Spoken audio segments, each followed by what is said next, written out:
예수께서 이르시되 가라 내 믿음이 너를 구원하였느니라 하시니 그가 곧 보게 되어 예수를 길에서 따르니라 했습니다. 무슨 말씀입니까? 이 두 사람이 다윗의 자손이라고 외친 것이 바로 믿음으로 외친 고백이라는 것입니다.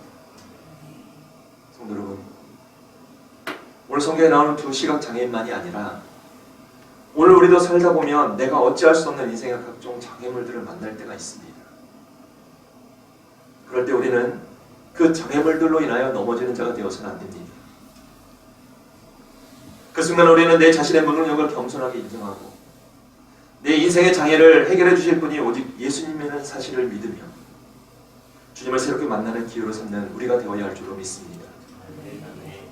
잊지 마시길 바랍니다. 오늘 우리가 가진 인생의 수많은 장애물을 우리 주님께 가지고 나오기만 하면 우리 주님께서 그 문제를 다 해결해 주십니다. 성경을 보시길 바랍니다. 예수를 만난 장애인들이 얼마나 많이 치유를 받았습니까? 선천적인 시각장애인이 치유를 받았습니다.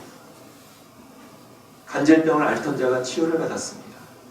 열병을 앓던 사람이 중풍으로 놓여있던 자가 치유를 받았습니다. 12년 동안 혈류병을 앓던 여인이 치유를 받았습니다. 그리고 문제를 해결받은 자들 모두가 주님을 메시아로 고백했습니다. 나의 구원자로 고백한 것입니다. 사랑하는 성도 여러분, 혹시 인생에 원치 않는 장애물을 만나고 계십니까? 그 시간 자신의 연약함을 깨닫고 더욱더 간절히 주님을 찾는 자들이 되시기를 바랍니다.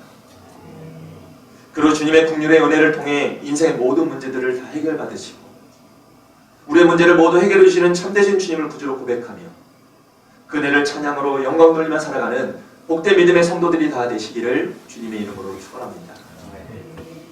두 번째로, 우리가 예수님을 만나면 이제는 주님을 따르는 참 제자가 된다는 것입니다.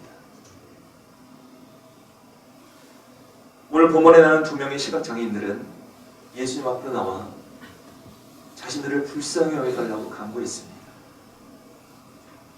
그러자 예수님이 가시던 길을 멈추시고 그들을 보시면서 뭐라고 말씀하십니까? 본문 32절 말씀입니다. 예수께서 머물러 서서 그들을 불러 이르시되 너희에게 무엇을 하여 주기를 원하느냐 물으셨습니다. 성도 여러분, 예수님의 이 말씀은 두 시각장애인들이 원하는 것이 무엇인지 몰라서 물어보신 것이 아닙니다. 예수님 지금 그들에게서 믿음의 고백을 듣기를 원하셨던 것입니다. 즉 마음으로 믿는 것이 아니라 입으로 시인하는 정직한 믿음을 보기를 원하셨던 것입니다. 예수님의 물음에 두 사람이 뭐라고 대답을 합니까? 33절을 보시면 이런 말씀이 나옵니다. 이르되 주여 우리의 눈뜨기를 원하나이다 했습니다. 우리가 이 두 사람의 고백을 통해서 알 수 있는 것은 예수님만이 자신들의 인생의 문제를 본질적으로 해결할 수 있는 분임을 믿었다는 사실입니다. 무엇을 보면 알 수 있습니까? 예수님이 그들을 부르셨을 때 두 사람의 반응이 마가복음에는 이렇게 기록되어 있습니다. 마가복음 10장 50절 말씀입니다. 맹인이 겉옷을 내버리고 뛰어 일어나 예수께 나오거늘 했습니다. 지금 앞을 못 보는 맹인에게 겉옷은 전 재산과 같은 것입니다. 맹인으로 사는 데에도 굉장히 필수적인 물건입니다. 이스라엘은 기온차가 심한 곳이기 때문에 밤에는 겉옷을 덮고 자야만 했습니다. 게다가 맹인의 겉옷은 자신의 불쌍한 자임을 알려 동정을 받을 수 있도록 만들어주는 생계수단에 필요한 옷이었습니다. 그런데 지금 두 맹인이 그 겉옷을 벗어던졌습니다. 왜겠습니까? 두 사람은 예수님이 부르셨을 때 자신들의 눈이 보게 된다는 믿음을 가졌고 그 믿음대로 겉옷을 벗어버리고 예수님 앞으로 나아갔던 것입니다. 예수님은 이 두 사람의 믿음을 보시고 뭐라고 말씀하십니까? 34절 말씀을 다시 보시기 바랍니다. 예수께서 불쌍히 여기사 그들의 눈을 만지시니 곧 보게 되어 그들이 예수를 따르니라 했습니다. 무슨 말씀입니까? 예수님은 두 맹인을 불쌍히 여겨 인생의 근본적인 문제였던 시각장애를 깨끗하게 고쳐주신 것입니다. 성도 여러분, 이처럼 우리도 예수님을 만나기만 하면 인생의 모든 문제들이 다 해결될 줄로 믿습니다. 중요한 사실은 이 기적적인 은혜를 체험한 두 사람이 이후에 어떻게 행동했느냐 하는 것입니다. 이들이 어떻게 행동합니까? 이 두 사람은 즉시 예수님을 따르는 자들이 되었습니다. 즉 예수님의 제자들이 되었다는 것입니다. 이 두 사람은 자신들이 치료를 받았다고 해서 친척이나 가족에게로 가지 않았습니다. 누구보다도 자신이 치료받은 사실을 많은 사람들에게 알리고 싶었을 텐데 이 두 사람은 예수님을 즉시 따랐습니다. 즉 이 두 사람은 돈을 쫓지 않았다는 얘기입니다. 명예를 쫓지 않았습니다. 권력을 따르지 않았습니다. 세상의 즐거움을 쫓지 않았습니다. 이제 두 사람은 궁극적으로 자신들이 쫓는 것이 완전히 달라진 삶을 살았습니다. 즉 예수님을 따르는 것이 인생의 목표가 된 사람들이 되고 말았습니다.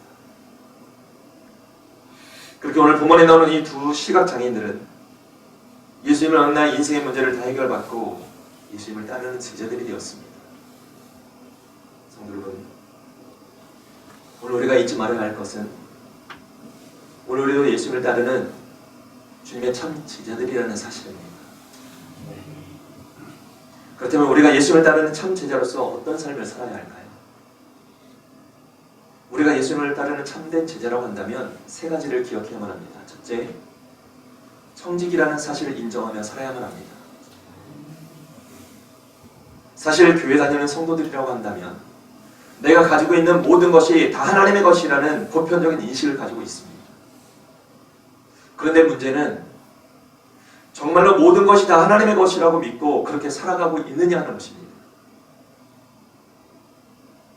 만약 우리가 청직이라고 말을 하지만 여전히 내 마음속에는 이것은 내 것이라고 주장하는 것이 있다면 이런 가식적이고 잘못된 의식을 깨닫게 하시는 주님의 말씀에 귀를 기울여야만 합니다. 주님 우리에게 한 어리석은 부자의 비유를 교훈해 주셨습니다. 한 부자가 농사 짓는 봄에 씨앗을 뿌렸습니다. 농사가 굉장히 잘 될 것 같자 이 부자는 현재 가지고 있는 곳간의 곡식을 다 추수하기 어려울 것이라고 생각하여 창고를 확장했습니다. 그리고 부자는 확장된 곳간을 흐뭇하게 바라보면서 이런 고백을 했습니다. 누가복음 12장 19절에 나오는 말씀입니다. 영혼아, 여러 해 쓸 물건을 많이 쌓아두었으니 평안히 쉬고 먹고 마시고 즐거워하자 했습니다. 이때 부자 농부에게 하나님께서 찾아오셨습니다. 그리고 그에게 뭐라고 말씀하십니까? 누가복음 12장 20절 말씀입니다. 하나님은 이르시되 어리석은 자여 오늘 밤에 내 영혼을 도로 찾으리니 그러면 내 준비한 것이 누구의 것이 되겠느냐 하셨습니다. 이 말씀이 무슨 말씀이겠습니까? 내가 많은 돈을 가졌고 돈을 열심히 세워보고 또 인생에 돈 모으는 재미가 있다 할지라도 내 목숨을 오늘 가져간다고 한다면 오늘 내가 그렇게 모은 많은 소유들이 도대체 너와 무슨 상관이 있겠느냐고 질문하신 것입니다. 우리가 오해하지 말아야 할 것은 이 부자는 악인은 아니었습니다. 인간적으로 볼 때 이 부자는 나무랄 데 없는 사람이었습니다. 부지런히 일을 해서 부자가 된 사람입니다. 미래를 내다볼 줄 아는 사람입니다. 그리고 그것을 실행하는 능력도 있는 사람입니다. 그런데 예수님은 지금 이 부자를 향하여 어리석은 사람이라고 말씀하고 있습니다. 예수님께서 그렇게 말씀하시는 이유가 뭔가요? 오늘 우리가 읽지는 않았지만 누가복음에 보시면 이 부자는 나라는 이야기를, 내가라는 이야기를 무려 8번이나 계속해서 반복하고 있었다는 것입니다. 즉 이 사람에게는 나는 있는데 가족은 없었습니다. 나는 있는데 친구나 이웃은 없었습니다. 나라는 사람은 존재하는데 하나님을 생각하지 못했습니다. 즉 돈과 재물 때문에 그는 가족도 친구도 이웃도 하나님도 다 잊어버렸던 것입니다. 그래서 철저하게 자기 중심적으로만 삶이 돌아가고 있었습니다. 예수님은 부자의 바로 이와 같은 모습을 이기적인 탐욕이라고 꾸짖으신 것입니다. 게다가 이 부자는 소출이 풍성할 때, 넉넉할 때 하나님을 기억하고 하나님께 감사할 줄 몰랐다는 사실입니다. 물질만 있으면 자신의 인생은 탄탄할 것이라고 생각했습니다. 혹시 어리석은 부자의 모습이 오늘 우리들의 모습은 아닙니까? 성도 여러분, 오늘 우리는 물질로 인하여 하나님께 책망받는 어리석은 자가 되어서는 안 됩니다. 우리는 만물의 소유자가 아닙니다. 우리는 맡겨주신 것을 일시적으로 관리하는 하나님의 청지기들일 뿐입니다. 모든 것은 다 하나님의 것입니다. 오늘 우리는 이 믿음의 고백을 드리는 것에서부터 바로 그리스도의 제자됨이 실현되는 사실을 기억해야 할 줄로 믿습니다. 두 번째, 우리가 참 제자라고 한다면 겸손함으로 선한 일에 쓰임받는 삶을 살아야만 합니다. 예수님은 하나님의 나라를 세워가시기 위해 먼저 12제자를 부르셨습니다. 그리고 제자들에게 하나님 나라를 위해 가장 낮은 자리에 섬기는 것이 어떤 것인지를 직접 가르쳐 주셨습니다. 바로 예수님께서 제자들의 발을 직접 닦아주신 사건이었습니다. 예수님께서 제자들의 발을 직접 닦아주시고 말씀하십니다. 요한복음 13장 14절에 이런 말씀이 나옵니다. 내가 주와 또는 선생이 되어 너희 발을 씻었으니 너희도 서로 발을 씻어주는 것이 옳으니라 했습니다. 여기 옳다라는 이 말의 원어상의 의미가 빚지다, 뭐뭐 할 의무가 있다, 뭐뭐 해야 한다라는 뜻입니다. 즉 주와 선생이 된 예수님께서 무릎을 꿇고 제자들의 발을 씻겨주셨으니 너희도 서로 섬기는 것은 당연한 것이고 꼭 해야 될 의무라는 사실을 알려주신 것입니다. 예수님이 제자들에게 가르쳐주신 이 말씀을 지키며 살아가는 분이 계십니다. 바로 환경미화원으로 수고하고 계시는 김영백 집사님입니다. 이분은 동네 주민들이 성자가 된 청소부라고 칭송을 아끼지 않는 분이라고 합니다. 이분은 돈도 없고 시간도 그리 많지 않은 분입니다. 자신과 가족 챙기기도 버거우신 분이고 16평의 시우지의 작은 집을 짓고 살고 계시는 분입니다. 장남은 기계를 청소하다가 손가락 2개가 절단되는 사고를 당했습니다.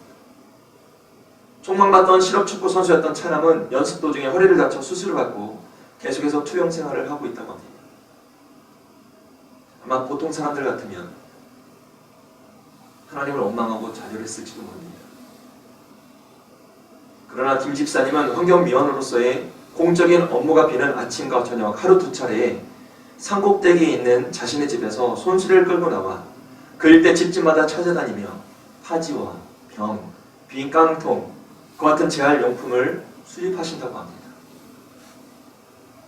김 집사님이 이와 같은 일을 하시는 것은 어려운 가게를 보태기 위해서가 아닙니다. 바로 김 집사님은 그 돈으로 신라한 병원을 통해 매월 한 사람의 개한 수술비를 후원해주고 있었습니다. 그렇게 지금까지 김 집사님의 도움으로 49명의 안 못 보는 사람들이 광명을 찾았습니다. 또한 지역 내 가정 형편이 어려운 학생들을 위해 매년 50만 원씩 4명에게 장학금을 전하고 있습니다. 그리고 무리탕 노인들에게는 매년 겨울 내에 50벌을 선물로 전해드리고 있다고 합니다. 여러분 왜 김 집사님이 이런 섬김의 삶을 산다고 생각하십니까? 김 집사님은 자신이 구원받은 하나님의 자녀로서 이 일은 마땅히 내가 해야 될 일이라고 말씀하고 있습니다. 이렇게 하는 것이 마땅하다는 것입니다. 내 의무라는 것입니다. 마찬가지입니다. 오늘 우리가 예수님을 따르는 참 제자라고 한다면 우리도 주님이 부르실 때 겸손한 마음으로 주님의 나라를 위하여 가정에서, 직장에서, 교회에서 쓰임받는 선한 일꾼들이 되어야 할 줄로 믿습니다. 그리고 우리가 참 제자라고 한다면 세 번째, 이제는 내가 아니라 예수님으로 사는 삶을 살아야만 합니다. 예수의 향기를 바라는 삶을 살라는 것입니다. 사도 바울은 갈라디아 교회에 보낸 편지를 통해 이런 고백을 합니다. 갈라디아서 2장 20절에 이런 말씀이 나옵니다.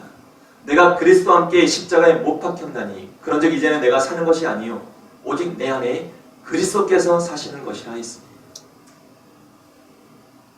성도는 지금 사도 바울은 나는 그리스도와 함께 십자가에 못 박혔다라고 고백했습니다.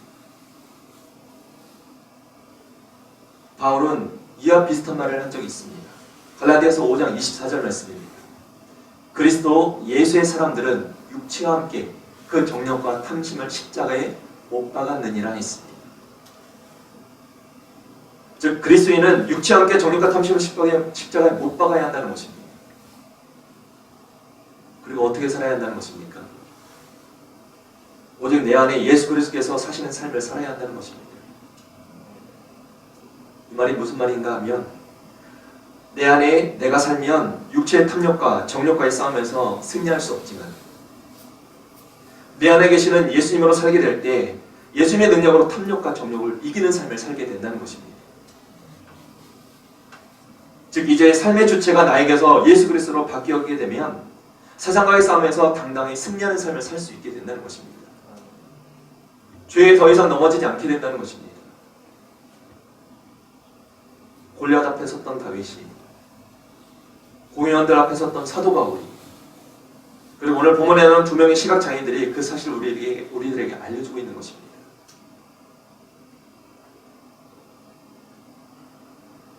예수님의 이름을 앞세우고 살면 승리할 수가 있다는 것입니다. 그렇다면 성도 여러분, 오늘 여러분 어떤 삶을 살고 계십니까? 예수님을 따르는 참 제자로서의 삶을 살고 계십니까? 오늘 우리가 예수님의 제자가 되길 원한다면 이제 우리는 나의 무능함이 내 인생을 다스려야 하는 삶을 살 것이 아니라 전능하신 예수님이 나를 다스리게 해야 한다는 것입니다. 그러면 우리는 예수님으로 인하여 실패를 딛고 장애물을 제거하고 승리하는 기쁨을 누리며 살 수 있게 될 것입니다. 이 사실을 잊지 마시고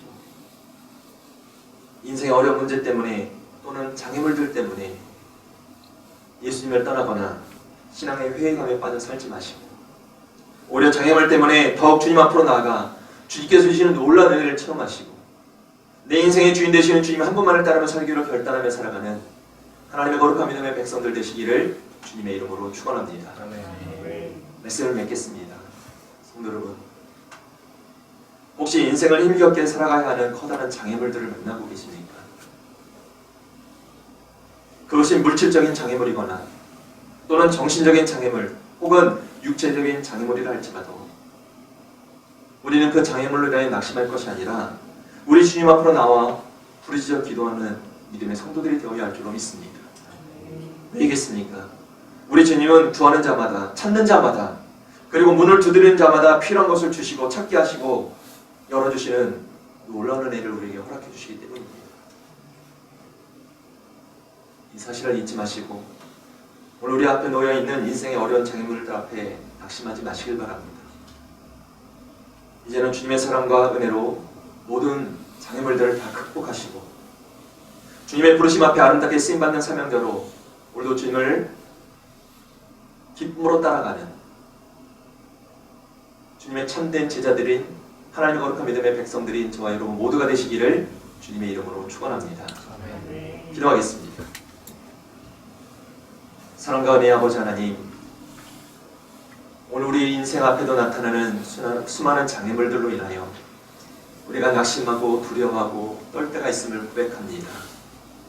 그 위기의 순간순간마다 주님 앞으로 나아가 주님께 부르짖는 믿음의 성도들 되게 하여 주시고 주님 주시는 그 은혜로 모든 인생의 문제들이 해결받게 하여 주시며 그리고 주님을 담대하게 따라 나갈 수 있는 참된 제자의 삶을 사는 우리 모두가 되게 하여 주시옵소서.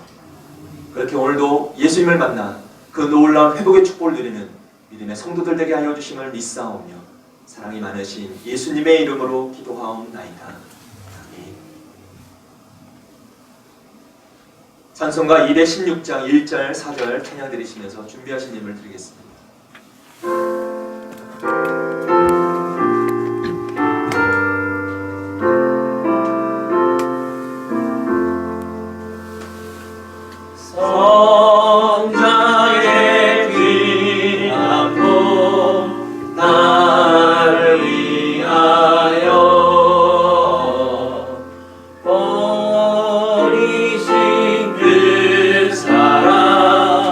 Oh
백성들에게 베풀으신 은혜를 다시 한번 묵상하며 날마다 감사하는 삶을 살아가는 오늘 우리 모두가 되게 허락하여 주시옵소서. 베풀으신 은혜를 감사하는 마음을 담아 이 시간 주님 앞에 귀한 예물들을 드립니다. 심겨진 종류대로 풍성한 열매를 거두는 예물들 되게 하여 주시고 물질로 어려운 일 당하는 일이 없도록 하나님의 약속과 축복을 빼앗기지 않는 하나님의 거룩한 믿음의 백성들 되게 하여 주시옵소서. 자원하여 드려지는 손길 위에 성령으로 기름 부어주심을 믿사오며 사랑이 많으신 예수님의 이름으로 기도하옵나이다. 아멘. 오늘 우리에게 주신 말씀 기억하시면서 전능하신 나의 주 하나님은 함께 찬양하시고 축도로 예배 마치겠습니다.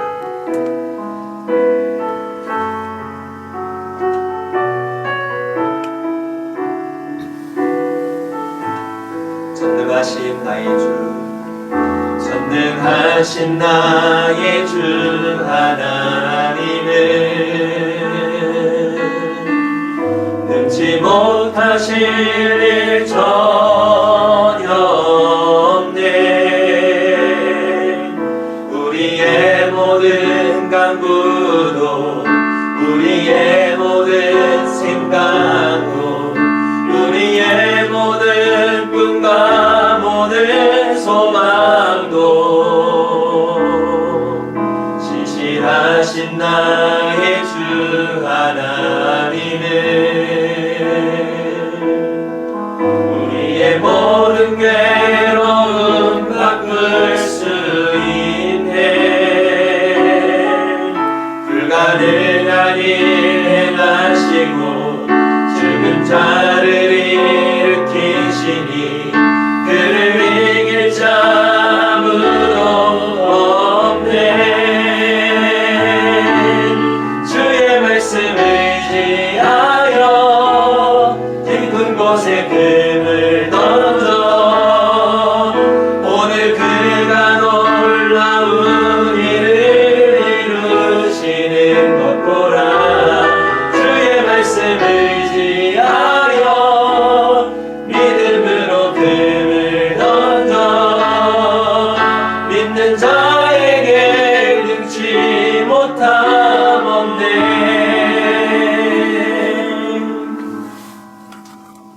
지금은 우리 주 예수 그리스도의 놀라우신 은혜와 독생자 아들을 아낌없이 내어주신 우리 하나님 아버지의 보완하신 사랑과 성령님의 감화 감동 역사 내주하심이 우리 인생의 수많은 장애물을 믿음으로 잘 극복하여 더욱 주님만을 의지하고 주님만을 따르는 참 제자가 되기를 사모하는 사랑하는 하나님의 자녀들 머리머리 위에와 그리고 믿음의 가정들 위에 이제로부터 영원토록 함께 하시기를 간절히 축원하옵나이다. 아멘.